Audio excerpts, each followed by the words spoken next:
السلام علیکم ورحمۃ اللہ وبرکاتہ۔ ان الحمد للہ نحمده ونستعینه ونستغفره اما بعد فإن خیر الحدیث کتاب اللہ وخیر الحدی ہدی محمد صلی اللہ علیہ وآلہ وسلم وشر الامور محدثاتها وكل محدثة بدعة وكل بدعة ضلالة وكل ضلالة في النار۔ اعوذ باللہ السمیع العلیم من الشیطان الرجیم، بسم اللہ الرحمن الرحیم۔ یا ایہا الذین آمنوا اتقوا اللہ حق تقاتہ ولا تموتن الا وانتم مسلمون۔ میرے عزیز بھائیوں اور دوستو، اللہ تبارک و تعالیٰ کے لیے ہر قسم کی حمد و ثنا ہے، درود و سلام آخری پیغمبر سارے انسانیت کے لیے، ہدایت کے لیے رہبر بن کر آنے والے محمد صلی اللہ علیہ وآلہ وسلم کے لیے۔ حضرات، اسلام جس کو اللہ نے ہمارے لیے نازل کیا ہے، اور یہ اسلام اللہ کا وہ دین ہے کہ جس میں انسان کے لیے ہر طرح کی رہنمائی موجود ہے۔ عقیدہ توحید، عقیدہ آخرت، نبیوں پر ایمان لانا، اللہ کی کتابوں پر ایمان لانا، اور انسان کی اس زندگی کے اندر کہ آپ نے دنیا کے اندر رہ کر کیسے زندگی بسر کرنی ہے، ہمارا دین ہمیں ہر طرح کی رہنمائی دیتا ہے۔ میرے بھائیوں، کلمہ توحید کے بعد اللہ تعالیٰ نے ہمیں صراط مستقیم پر چلنے کا حکم دیا ہے۔ جب انسان اللہ کے دین کو قبول کر لیتا ہے تو پھر بہت ضروری ہے کہ وہ اپنے سارے معاملات کو اللہ کے دین کے تابع کرے۔ محمد الرسول اللہ صلی اللہ علیہ وسلم توحید کے ساتھ ساتھ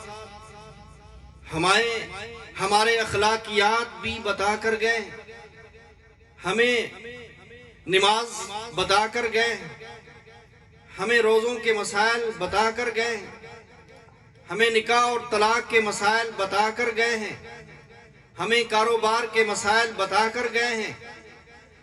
آج ضرورت اس بات کی ہے کہ مسلمان جو پریشان ہیں، مسلمان جو آج مغلوب ہیں، اس کی وجہ یہی ہے کہ آج کا مسلمان اسلام کو نہیں پڑھتا، آج کا مسلمان قرآن سے رہنمائی نہیں لیتا، آج کا مسلمان صرف کلمہ تو پڑھتا ہے مگر کلمے کے مفہوم کو نہیں جانتا۔ آج کا مسلمان یہ تو کہتا ہے کہ میں مسلمان ہوں مگر 5 وقت کی نماز ادا نہیں کرتا۔ آج کا مسلمان قرآن سے محبت تو ضرور کرتا ہے مگر قرآن کے معانی اور ترجمے کو نہیں جانتا۔ آج کا مسلمان یہ تو کہتا ہے کہ مجھے محمد صلی اللہ علیہ وسلم سے محبت ہے مگر آپ کے دین کو نہیں جانتا، آپ کے اخلاق کو نہیں جانتا، آپ کی احادیث کا علم نہیں رکھتا، آپ کی سنت کا علم نہیں رکھتا، اور جب آپ کی سنت اور حدیث آ جائے تو پھر اس کے ساتھ کھڑا نہیں ہوتا بلکہ رسوم اور رواج کا شکار ہو جاتا ہے۔ آج کا مسلمان یہ بات تو کہتا ہوا نظر آتا ہے کہ مجھے جنت چاہیے مگر جنت کی تیاری نہیں کرتا، جنت کو حاصل کرنے کے لیے کوشش نہیں کرتا۔ جو نصاب اللہ تعالیٰ نے جنت کے لیے مقرر کیا ہے، آج وہ نصاب ہم پڑھتے نہیں ہیں۔ بڑے افسوس کی بات ہے کہ آج کا مسلمان، میرے بھائیوں، نماز تو پڑھتا ہے، نماز کے الفاظ تو اس کو یاد ہیں مگر نماز کا ترجمہ اس کو یاد نہیں ہے. وہ نہیں جانتا کہ میں قیام میں اللہ سے کیا باتیں کرتا ہوں. وہ نہیں جانتا کہ رکوع کے اندر جب میں ہوتا ہوں تو میں کیا پڑھ رہا ہوں. وہ نہیں جانتا کہ رکوع کے بعد کھڑے ہو کر میں کیا پڑھتا ہوں, اس کا معنی کیا ہے, اس کا ترجمہ کیا ہے. میرے عزیز بھائیو, رسول اللہ صلی اللہ علیہ وسلم نے فرمایا سب سے زیادہ قریب انسان اس وقت اللہ کے ہوتا ہے جب وہ سجدے کی حالت میں ہوتا ہے, مگر ہم اس حالت میں بھی اللہ کے ساتھ اپنا وہ تعلق قائم نہیں رکھ سکتے, کیونکہ ہم معنی نہیں جانتے, ہم ترجمہ نہیں جانتے. میرے بھائیو, اگر آج ہم جنت کے اندر جانا چاہتے ہیں تو ہمارے اندر تبدیلی آنی چاہیے کہ ہم اپنے آپ کو بدلیں, دین کے ساتھ اپنے آپ کو مخلص کر دیں, اللہ کے لیے ہم سب کچھ قربان کر دیں اور دین کو اپنا اصل دین اور مقصد بنائیں تاکہ اللہ ہم سے راضی ہو. رسول اللہ صلی اللہ علیہ وسلم نے میرے بھائیوں ہمیں اس بات سے ڈرایا ہے کہ ہم گناہوں کی زندگی سے بچیں. رسول کریم صلی اللہ علیہ وسلم نے ہمیں لوگوں کے حقوق مارنے سے روکا ہے, لوگوں کے ساتھ ادب اور احترام کا حکم دیا ہے. آپ صلی اللہ علیہ وسلم کی ایک مشہور حدیث ہے صحیح بخاری اور مسلم کے اندر, اجتنبوا السبع الموبقات, 7 ہلاک کر دینے والے گناہوں سے بچو. قالوا وما ہن یا رسول اللہ, اے اللہ کے رسول وہ کون سے گناہ ہیں 7 جن سے بندہ ہلاک ہو جاتا ہے. فرمایا سب سے پہلے الشرک باللہ, اللہ کے ساتھ شرک کرنا. وقتل النفس باللتی حرم اللہ, ایک وہ گناہ کہ کسی بندے کو آپ ناجائز قتل کر دیں, فرمایا یہ بھی ہلاک کر دینے والا گناہ ہے. اور وَأَكْلُ مَالِ الْيَتِيمِ وَأَكْلُ الرِّبَا, سود کھانے والا اور یتیم کا مال کھانے والا یہ بھی گناہ ہے. وَالسِّحْرِ, ہلاک کر دینے والے گناہوں میں سے جادو بھی ہے. اور فرمایا وَالتَّوَلِّي يَوْمَ الزَّحْفِ, جو بندہ جنگ کے دن پیٹ دکھا کر بھاگ جاتا ہے وہ بھی ہلاک کر دینے والا گناہ ہے. وَقَذْفُ الْمُحْصَنَاتِ الْمُؤْمِنَاتِ الْغَافِلَاتِ, اور مومنہ پاک دامن عورتوں پر تہمت لگانا, یہ ہلاک کر دینے والے گناہ ہیں. میرے عزیز بھائیو, آج ہم جس دور سے گزر رہے ہیں یہ گناہوں کا دور ہے, یہ پرفتن دور ہے. آنکھوں سے ہم گناہ کرتے ہیں, کانوں سے ہم گناہ کرتے ہیں, زبان سے ہم گناہ کرتے ہیں. رسول کریم صلی اللہ علیہ وسلم نے فرمایا من ازمن لی من یزمن لی ما بین لحییہ وما بین رجلی ازمن لہ الجنہ, کہ جو آدمی مجھے 2 چیزوں کی ضمانت دے دیتا ہے میں اس کو جنت کی ضمانت دیتا ہوں. ایک وہ چیز جو اس کے 2 جبڑوں کے درمیان ہے, اور ایک وہ چیز جو اس کی 2 ٹانگوں کے درمیان ہے. فرمایا جو بندہ اس کی مجھے ضمانت دے کہ ان کا استعمال ٹھیک ہوگا, غلط نہیں ہوگا, رسول اللہ صلی اللہ علیہ وسلم فرماتے ہیں میں اس کو جنت کی ضمانت دیتا ہوں. آج ہم غیبت کو گناہ نہیں سمجھتے. جب 2 بندے کھڑے ہو جاتے ہیں وہ ایک دوسرے کی غیبت کرتے ہیں, اپنے بھائی کی غیبت کرتے ہیں, اپنے چچا کی غیبت کرتے ہیں, اپنے ہمسائے کی غیبت کرتے ہیں, اپنے رشتہ داروں کی غیبت کرتے ہیں, مگر رسول اللہ صلی اللہ علیہ وسلم اس کو کتنا بڑا گناہ بتاتے ہیں. آپ نے فرمایا اتدرون ما الغیبہ, تمہیں معلوم ہے کہ غیبت کسے کہتے ہیں؟ غیبت کسے کہتے ہیں؟ قالوا اللہ ورسولہ اعلم, انہوں نے کہا کہ اللہ اور اس کے رسول ہی بہتر جانتے ہیں. فرمایا ذکر کا اخا کا بما یکرہ, اس چیز کا ذکر کرنا تیرا اپنے بھائی کے بارے میں جو اس کو پسند نہیں ہے. صحابہ کہتے ہیں یا رسول اللہ صلی اللہ علیہ وسلم, اگر ہم اس چیز کا ذکر کر رہے ہیں اپنے بھائی کے بارے میں جو اس کے اندر موجود ہے, فرمایا یہی تو غیبت ہے. اگر وہ چیز ذکر کر رہے ہو جو اس کے اندر ہے ہی نہیں, فرمایا وہ تو بہتان ہے. اور قرآن مجید میں اللہ تعالیٰ نے غیبت کے بارے میں کیا فرمایا؟ اللہ تعالیٰ نے غیبت کو کتنا بڑا گناہ قرار دیا.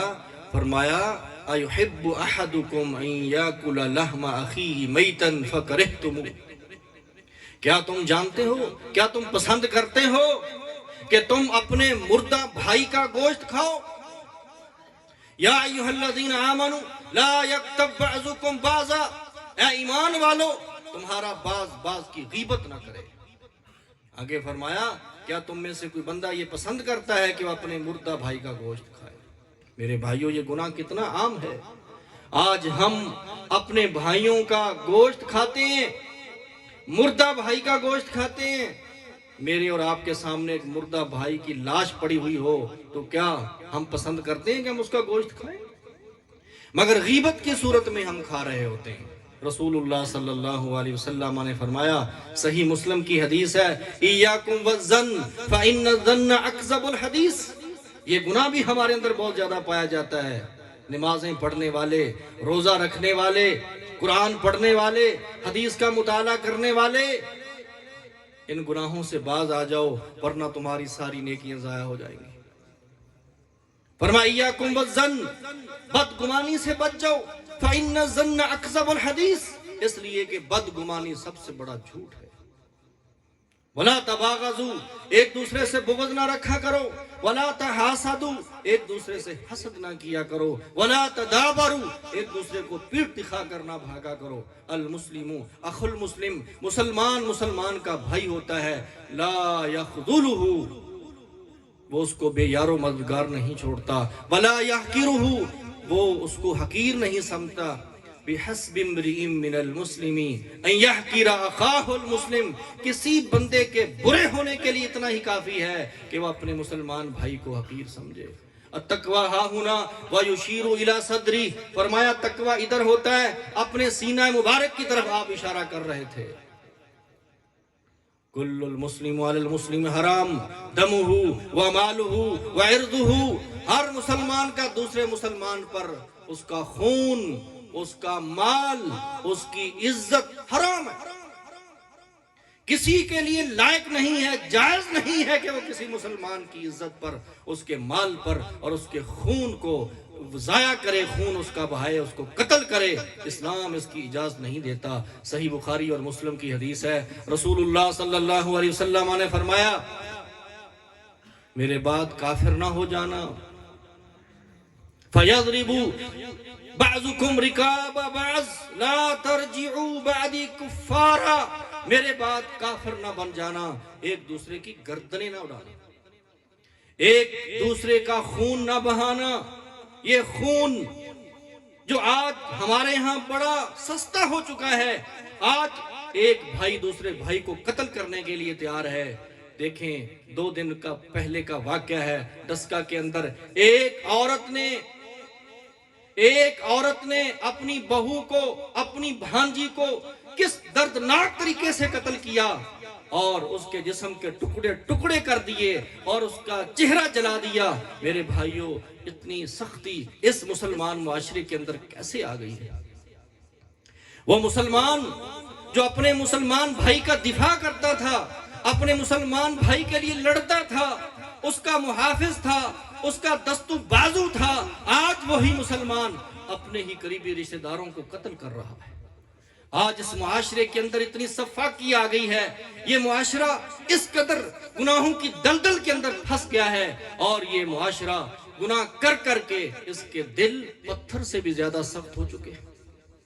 آج ہم دنیا کی خاطر، دنیا کے پیسوں کی خاطر اپنے بھائی کو قتل کرتے ہیں. باپ اپنے بیٹے کو قتل کر رہا ہے اور بیٹا اپنے باپ کو قتل کر رہا ہے.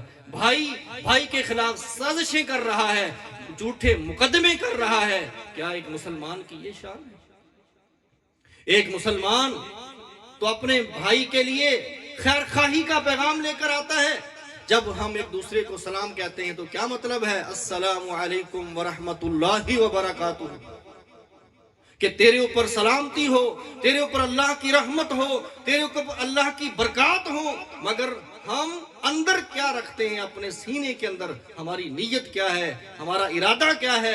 کہ ایک طرف ہم سلام کہہ رہے ہوتے ہیں اور دوسری طرف گھر میں بیٹھ کر اس کے خلاف سازش کرتے ہیں، تدبیر کرتے ہیں کہ اس کا مال کیسے ہم لوٹیں گے، اس کی عزت پر کیسے ہم حملہ کریں گے، اس کو قتل ہم کیسے کریں. کیا یہ منافقت نہیں ہے؟ رسول کریم صلی اللہ علیہ وسلم کی ایک مسلمان کی شان کیسے بیان کی ہے؟ فرمایا المسلم کالمسلم، المسلم للمسلم کالبنیان، المؤمن للمؤمن کالبنیان یشد بعضہ بعضا. صحیح بخاری اور مسلم کی حدیث ہے کہ ایک مسلمان دوسرے مسلمان کے لیے ایسے ہی ہوتا ہے جیسے دیوار ہوتی ہے. جس طرح دیوار کا بعض حصہ بعض کے لیے قوت کا باعث ہوتا ہے۔ میرے بھائیو، ایک مسلمان دوسرے مسلمان کے ساتھ کھڑا ہوتا ہے، وہ اس کے ساتھ اس کی عزت کے لیے محافظ ہوتا ہے، اس کے مال کا محافظ ہوتا ہے۔ مگر آج ہمارے معاشرے کے اندر یہ چیزیں ختم ہو رہی ہیں۔ آج ہر بندہ اپنا فکر کرتا ہے، آج ہر بندہ اپنے اللہ کے دیے ہوئے رزق پر کفایت نہیں کرتا، وہ دوسروں کے مال پہ نظر رکھتا ہے۔ حسد کی بیماری ہمارے اندر بہت آ چکی ہے۔ آج ہم کسی کو اچھے کپڑے پہنتے ہوئے دیکھ کر جل جاتے ہیں، اگر کسی کے پاس اچھا مکان ہے مجھے اچھا نہیں لگتا، اگر اس کا کاروبار چل گیا ہے مجھے تکلیف ہو رہی ہے، اگر اس کے پاس اچھی سواری آ چکی ہے مجھے تکلیف ہو رہی ہے، اگر کوئی بندہ پڑھ لکھ کر کسی عہدے منصب پر فائز ہو گیا ہے، میرے چچے کا بیٹا، میرا بھائی، میرا کزن، میرا کوئی رشتہ دار، میرا کوئی ہمسایہ، مجھے خوشی نہیں ہوتی، مجھے تکلیف ہوتی ہے، کیا یہ مسلمانی ہے؟ وَلَا تَحَاسَدُوا، رسول اللہ صلی اللہ علیہ وسلم تو فرماتے ہیں ایک دوسرے سے حسد نہ کیا کرو۔ اللہ کی نعمت اللہ جس کو چاہے دیتا ہے، اس لیے اللہ کی نعمت اگر کسی کے پاس دیکھو تو نعمتوں پر حسد نہ کیا کرو، نعمتوں کا سوال اللہ سے کرو، اللہ سے اس کا فضل مانگو، لیکن اپنے بھائی کے بارے میں حسد نہ کیا کرو۔ یہ حسد جب آدم علیہ السلام کے ایک بیٹے کے اندر آیا تھا، اس نے اپنے حقیقی بھائی کو قتل کر دیا تھا۔ یہ حسد اتنی بڑی بیماری ہے جو آج ہمارے اندر آ چکی ہے۔ یہ جھوٹ جس کو آج ہم معمولی سمجھتے ہیں، ہمارا معاشرہ جھوٹ کے بغیر نہیں چلتا، ہر بندہ جھوٹ ہی بولتا جا رہا ہے۔ رسول اللہ صلی اللہ علیہ وسلم نے فرمایا تھا، صحیح بخاری اور مسلم کی حدیث ہے، ایاکم والصدق فإن الصدق یہدی الی البر فإن البر یہدی الی الجنہ وما یزال الرجل یصدق وَيَتَحَرَّ الصِّدْقَ حَتَّى يُكْتَبَ عِندَ اللَّهِ صِدِّيقًا۔ میرے بھائیوں، آج ہم کلمہ پڑھتے ہیں، مسلمان ہیں، آپ نے مرضی سے اسلام کو قبول کیا ہوا ہے، کسی نے آپ پر اسلام کو مسلط نہیں کیا، مگر اسلام کی تعلیمات ہمیں کیوں نہیں اچھی لگتی؟ جب اللہ تعالی ہمیں سچ بولنے کا حکم دیتا ہے، یا ایھا الذین آمنوا اتقوا اللہ وقولوا قولا سدیدا، اے ایمان والو اللہ سے ڈر جاؤ اور سچی بات کیا کرو، جھوٹ نہ بولو۔ یا ایھا الذین آمنوا اتقوا اللہ وکونوا مع الصادقین، اے ایمان والو اللہ سے ڈرو اور سچے لوگوں کے ساتھ ہو جاؤ۔ آج میں بھی دیکھوں اور سوچوں اور آپ بھی دیکھیں کہ کیا میرا شمار سچے لوگوں کے ساتھ ہوگا؟ اگر آج قیامت قائم ہو جاتی ہے، اللہ کا حکم ہو جاتا ہے، وَامْتَازُوا الْيَوْمَ أَيُّهَا الْمُجْرِمُونَ، اے مجرموں الگ الگ صفیں بناؤ، زانی، شرابی، چور، ڈاکو، بدماش، جھوٹ بولنے والے، رشوت لینے والے، نجائز سفارشیں کرنے والے، لوگوں کی زمینوں پر نجائز قبضے کرنے والے، سب کی الگ الگ صفیں بن جائیں گی۔ آپ اور مجھے یہ خیال کرنا ہے، سوچنا ہے، فکر کرنا ہے کہ میں کن لوگوں کے صف میں کھڑا ہوں گا، نمازیوں کے صف میں، قرآن پڑھنے والوں کے صف میں، تہجد پڑھنے والوں کے صف میں، نیکی کا حکم کرنے والوں کے صف میں، میں صدقہ اور خیرات کرنے والوں کے صف میں کھڑا ہوں گا، یا میں ان بدماشوں، مجرموں، فاسقوں، فاجروں ان کے صف میں کھڑا ہوں گا؟ مجھے اور آپ کو آج یہ سوچنا ہے۔ کل قیامت والے دن اللہ تبارک و تعالی کسی کا پاس نہیں کرے گا کہ یہ کون بندہ ہے، کس قبیلے سے تعلق رکھتا ہے، کس خاندان سے تعلق رکھتا ہے۔ نہیں میرے بھائیوں، وہاں آپ اور میں اپنے اعمال کی وجہ سے پہچانے جائیں گے۔ رسول اللہ صلی اللہ علیہ وسلم فرما رہے ہیں، ایاکم والصدق، لوگوں سچ بولا کرو۔ کیوں؟ فإن الصدق یہدی الی البر، سچ بولنے سے انسان کو نیکی کی توفیق ملتی ہے۔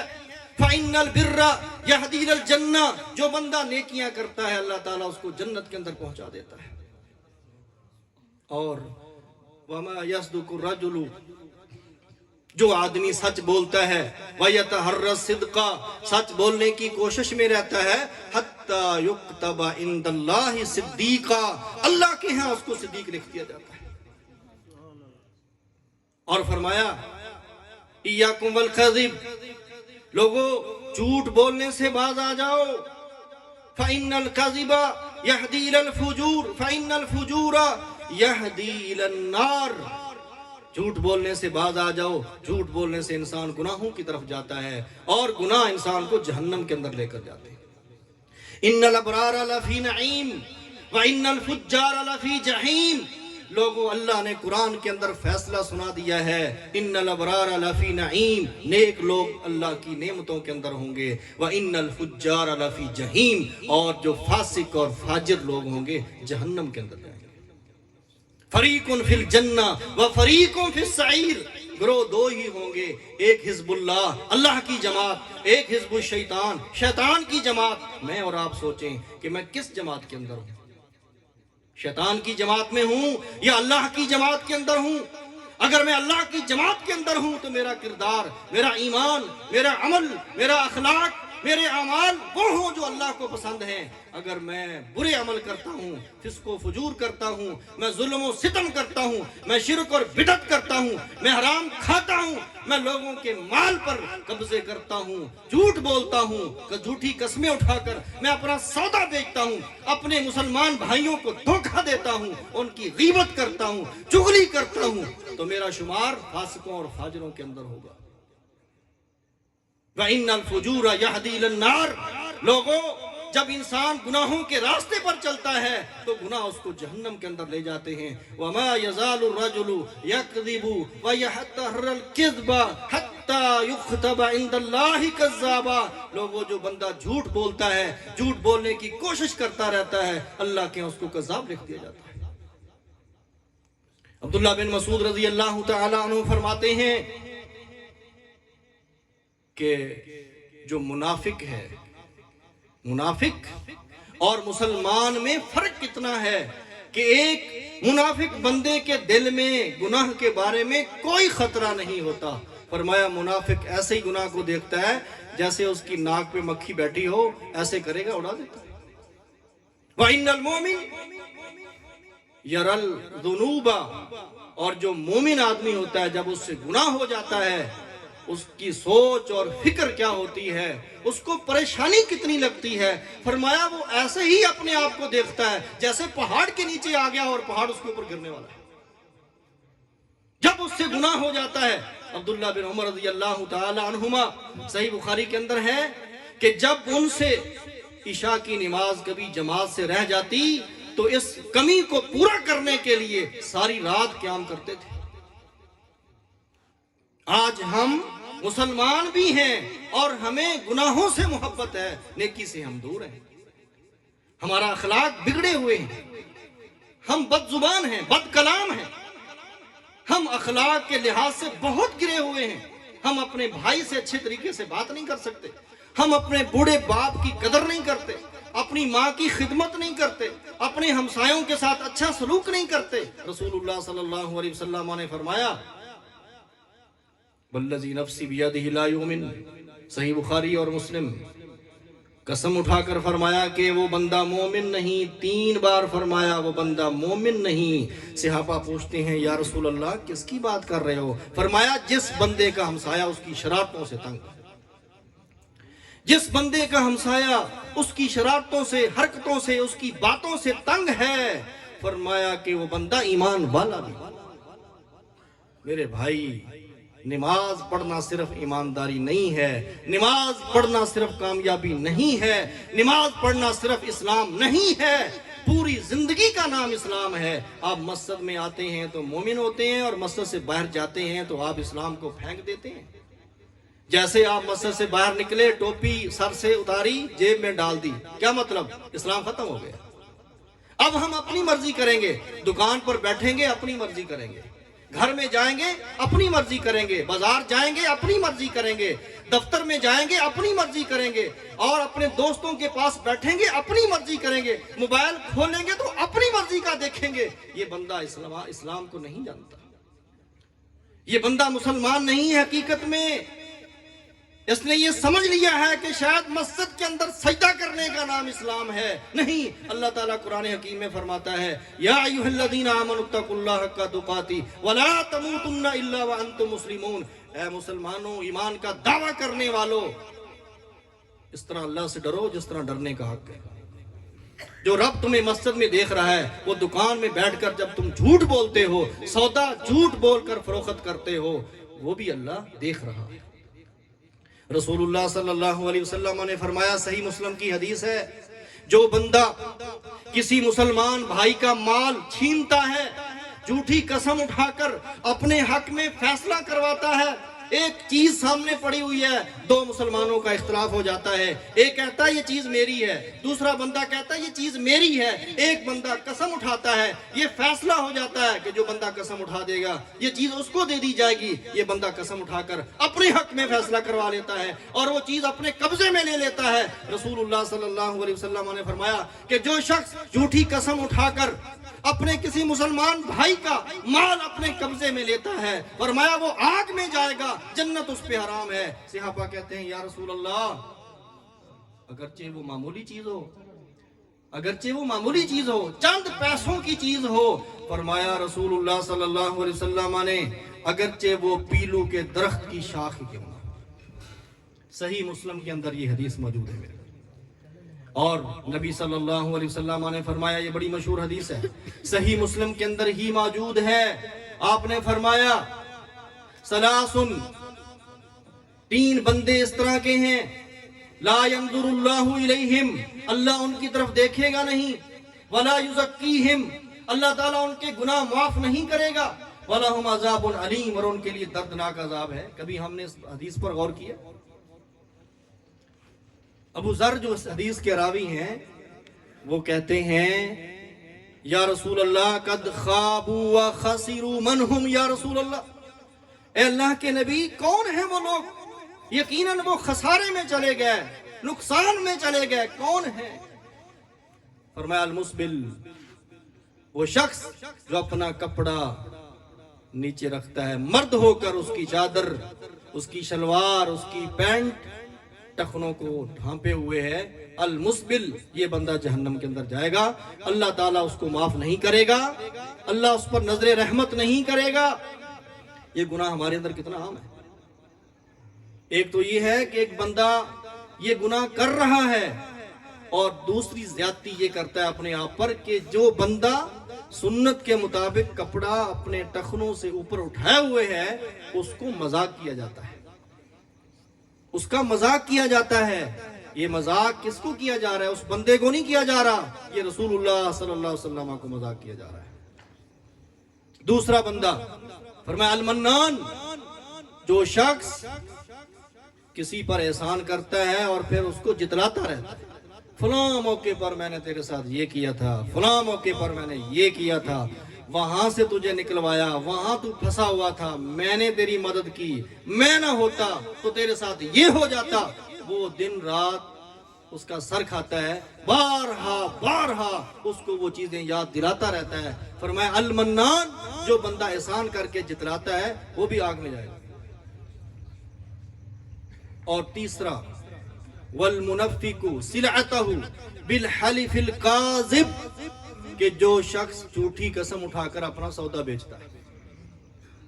کتنے عام ہو گئے یہ گناہ ہمارے معاشرے کے اندر، یہ کتنے عام ہو گئے گناہ میرے بھائیوں۔ ہم لوگ ان کو گناہ نہیں سمجھتے، ہم اسی نہج پر، اس طریقے پر پہنچ چکے ہیں جس طرح کہ ایک منافق آدمی گناہوں کی پرواہ نہیں کرتا، اس کو فکر نہیں ہوتی۔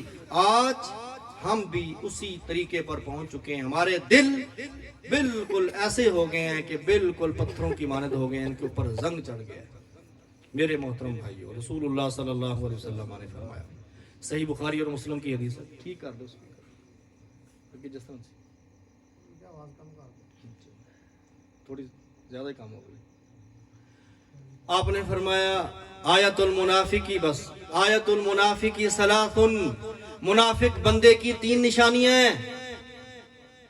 اے اپنے آپ کو مسلمان کہلانے والوں، غور کرو، کیا ہم منافق تو نہیں ہو گئے؟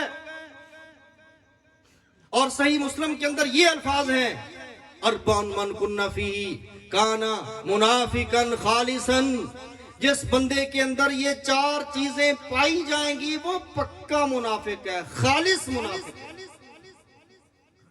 اذا حدث کذب، جب وہ بات کرتا ہے تو جھوٹ بولتا ہے، وَإِذَا وَعَدَ أَخْلَفَ، جب وعدہ کرتا ہے تو اس کی خلاف ورزی کرتا ہے، وَإِذَا اؤْتُمِنَ خَانَ، اور جب اس کے پاس امانت رکھی جاتی ہے تو خیانت کرتا ہے۔ ایک عام بات ہے نا، چیز آپ کے پاس رکھی ہوئی ہے کسی نے تو آپ نے اس میں گڑبڑ کر دی ہے. ایک خیانت یہ بھی ہے کہ آپ کے پاس کوئی بندہ بات کرتا ہے, راز کی بات کرتا ہے کہ بھائی کسی کو بتانی نہیں ہے, یہ بھی امانت ہے, اور ہم بڑے آرام سے بتا دیتے ہیں. اس نے آپ کو رازدان بنایا کہ یہ میرا بھائی ہے, یہ میرے ساتھ مخلص ہے, بڑی خاص بات, کوئی گھر کی بات, اپنے کسی بھی بندے کی خاص بات کرتا ہے, لیکن ہم اس کو فاش کر دیتے ہیں. اور صحیح مسلم میں چوتھی چیز کیا بیان کی گئی ہے, اذا خاصم فجر, کہ جب اس کے ساتھ کوئی بندہ جھگڑا کرتا ہے تو گالی گلوچ کرتا ہے. آج کوئی لڑائی مجھے آپ دکھا دیں, دو بندوں کا جھگڑا ہو رہا ہو اور گالی گلوچ نہ ہو, مجھے دکھا دیں, ایسی کو لڑائی دکھا دیں. دو مسلمانوں کی لڑائی دکھائیں نا مجھے, کہ ان کا جھگڑا ہوا ہو لیکن گالی نہ چل رہی ہو, گالیاں نہ دی جا رہی ہوں, ایسا ہو ہی نہیں سکتا. فرمایا جس بندے کے اندر یہ چار چیزیں پائی جاتی ہیں وہ پکا منافق ہے. رسول اللہ صلی اللہ علیہ وسلم نے فرمایا, صحیح مسلم کی حدیث ہے, سباب المسلم فسق وقتال کفر, مسلمان کو گالی دینا فسق ہے, گناہ ہے, اور اس سے لڑائی کرنا کفر ہے. آج ہم یہ سارے کام کر رہے ہیں, اپنے آپ کو مسلمان بھی سمجھتے ہیں. میرے عزیز بھائیوں, تبدیلی لاؤ, اسلام والی تبدیلی, سیاسی جماعتوں والی تبدیلی نہیں کہ ہم کبھی کسی کے نعرے لگاتے ہیں اور کبھی کسی کے نعرے لگاتے ہیں. یہ تبدیلی اللہ کو پسند نہیں ہے. کونوا عباد اللہ اخوانا, اللہ کے بندے بھائی بھائی بن کے رہو. برادریزم ختم کرو, لسانیت ختم کرو, علاقائیت ختم کرو, فرقہ وریت کی دشمنیاں ختم کرو. وَاعْتَصِمُوا بِحَبْلِ اللَّهِ جَمِيعًا وَلَا تَفَرَّقُوا, میں فلاں ہوں, میں فلاں ہوں. اللہ کو یہ بات پسند نہیں, اللہ ان چیزوں کو بالکل نہیں پسند کرتا. اللہ تعالیٰ نے آسمان سے رسی نازل کی ہے, وہ اللہ کا کلام ہے, قرآن مجید ہے. صحیح مسلم میں یہ حدیث موجود ہے. کتاب الفضائل کے اندر حضرت علی رضی اللہ تعالی عنہ کی فضیلت میں باب قائم کیا گیا ہے. اس میں اللہ کے نبی نے فرمایا کہ میں تمہارے اندر دو چیزیں چھوڑ کر جا رہا ہوں.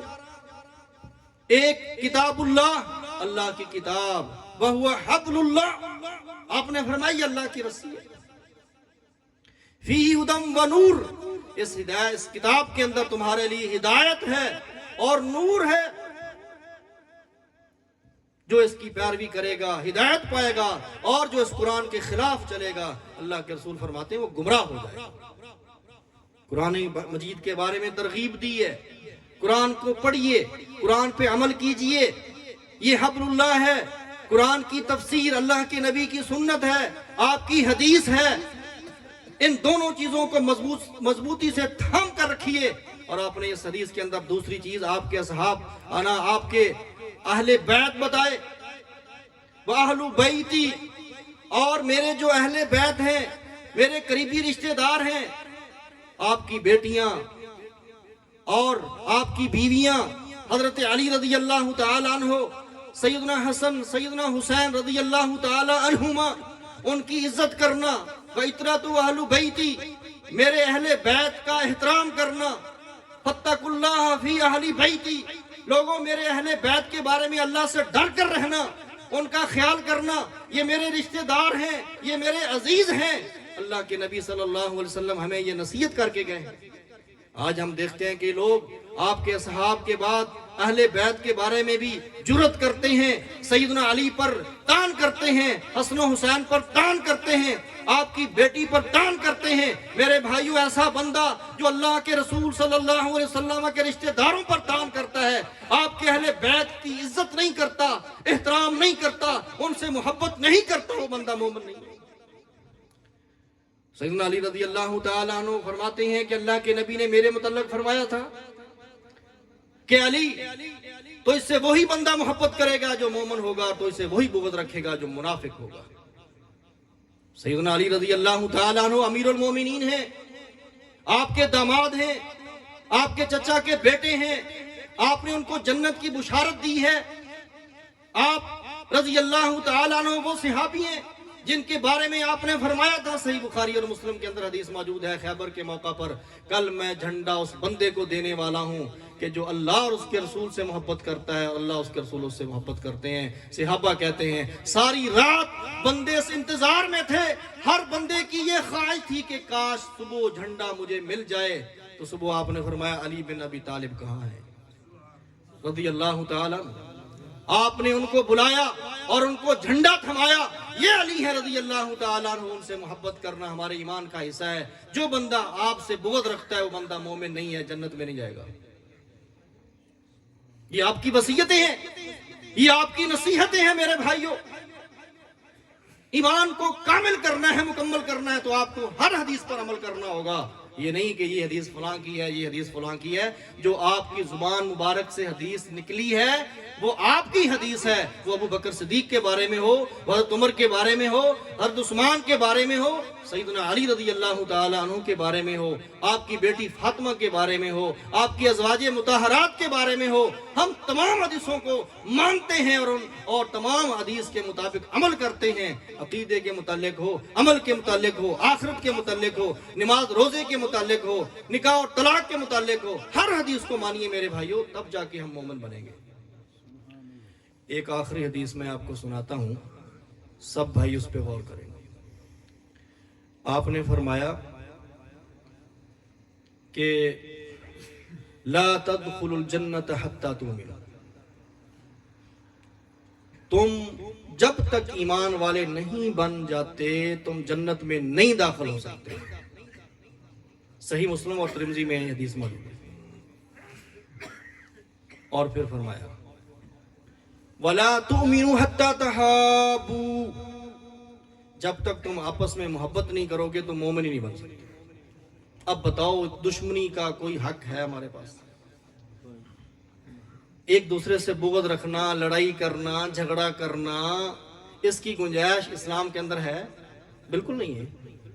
آپ فرما رہے ہیں کہ جب تک تم مومن نہیں بنو گے تم جنت میں نہیں جا سکتے، اور جب تک تم آپس میں محبت نہیں کرو گے تم مومن نہیں بن سکتے۔ چھوڑ دو بغض، حسد، کینہ، فلاں یہ کر رہا ہے، فلاں یہ کر رہا ہے، اس کی اصلاح کرو، آپ کا بھائی ہے، انسان ہے، مسلمان ہے، آپ کا رشتہ دار ہے، آپ کا ہمسایہ ہے، آپ کے گاؤں کا رہنے والا ہے، اس سے کیوں بغض رکھتے ہیں آپ؟ اگر بگڑا ہوا ہے، کہیں غلطی کر رہا ہے تو آپ اس کے پاس جائیں، خلوت میں اس کو سمجھائیں۔ آپ کا بھائی غلط راستے پر چل رہا ہے، آپ اس کے لیے دعائیں کرتے ہیں۔ میں اس سے نفرت تو کرتا ہوں، کبھی میں نے اپنے بھائی کے بارے میں جو سمجھتا ہوں کہ غلط چل رہا ہے، اس کا فلاں کام بھی غلط ہے، اس کا فلاں کام بھی غلط ہے، اگر آپ اس کے ساتھ مخلص ہیں، رات کو اٹھ کر کبھی آپ نے ہاتھ اٹھائے ہیں اس بھائی کے لیے کہ یا اللہ اس بھائی کی اصلاح کر دے، وہ ٹھیک ہو جائے، غلط راستے پر چل رہا ہے، مجھے تکلیف ہو رہی ہے کہ میرا ایک بھائی کیوں شیطان کے راستے پر چل رہا ہے، میں اپنے بھائی کے لیے آنسو نہیں بہا سکتا، اللہ کے سامنے میں دعائیں نہیں کرتا، تو میں کیسا مسلمان؟ اللہ کے نبی تو کافروں کے لیے اٹھ کر دعائیں کرتے تھے، یا اللہ ابو جہل کو اسلام کی توفیق دے دے، یا اللہ عمر بن خطاب کو مسلمان بنا دے، یا اللہ سارے مسلمانوں کو ہدایت، کافروں کو ہدایت دے دے۔ اللہ کے پیغمبر تو میرے بھائیوں دعائیں کر رہے ہیں۔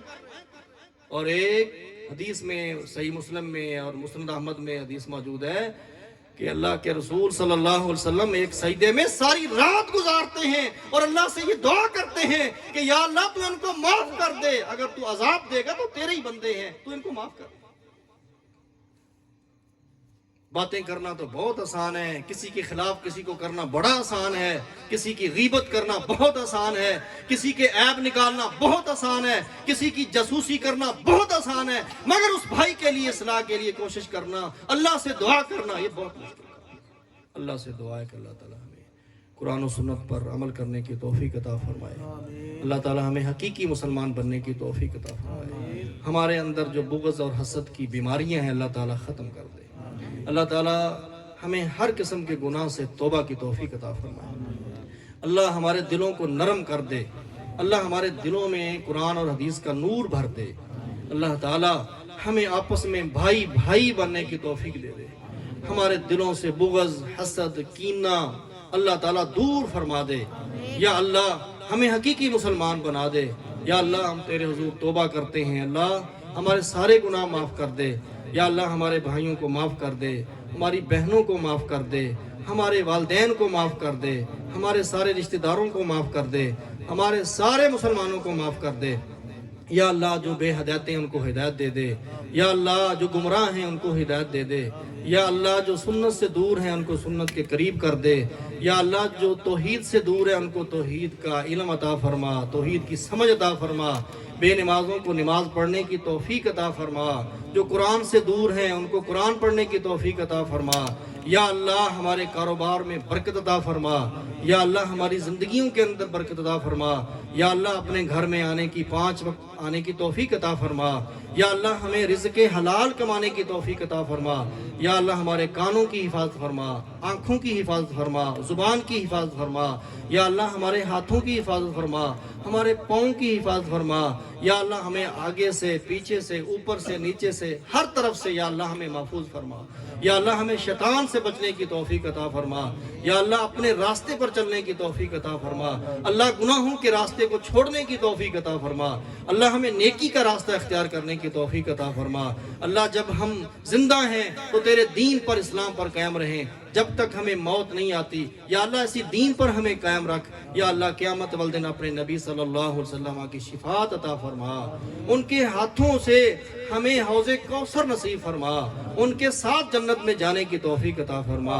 یا اللہ بغیر حساب کتاب کے ہمیں جنت عطا فرما، اللہ قبر کے عذاب سے، فتنے سے محفوظ فرما، یا اللہ جہنم کے عذاب سے محفوظ فرما، یا اللہ تو ہماری نیکیوں کو قبول فرما، گناہوں سے درگزر فرما۔